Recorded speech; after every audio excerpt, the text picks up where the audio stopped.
The Texas police officer accused of fatally shooting one teen and injuring another while he was off duty has been charged with murder and aggravated assault. Officer Ken Johnson was arrested Wednesday in connection with the death of 16-year-old Jose Cruz.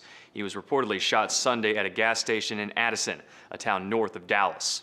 Police said Monday it all started when Johnson noticed a vehicle was being burglarized in the parking lot of his apartment complex. He reportedly chased after the suspects in his car, which eventually led to an altercation. A representative for the Cruz family told NBC the teen was shot once in the head and once in the ribcage. And the other juvenile involved, 16-year-old Edgar Rodriguez, was reportedly shot in the finger.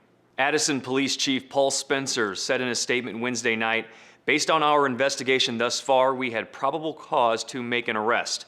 But this is a rapidly evolving situation and it remains an active investigation." Johnson was booked into the Dallas County Jail Wednesday night on a $100,000 bond for the murder charge and a $50,000 bond for the aggravated assault charge. He reportedly posted bail hours later and was released. For Newsy, I'm Jay Struberg.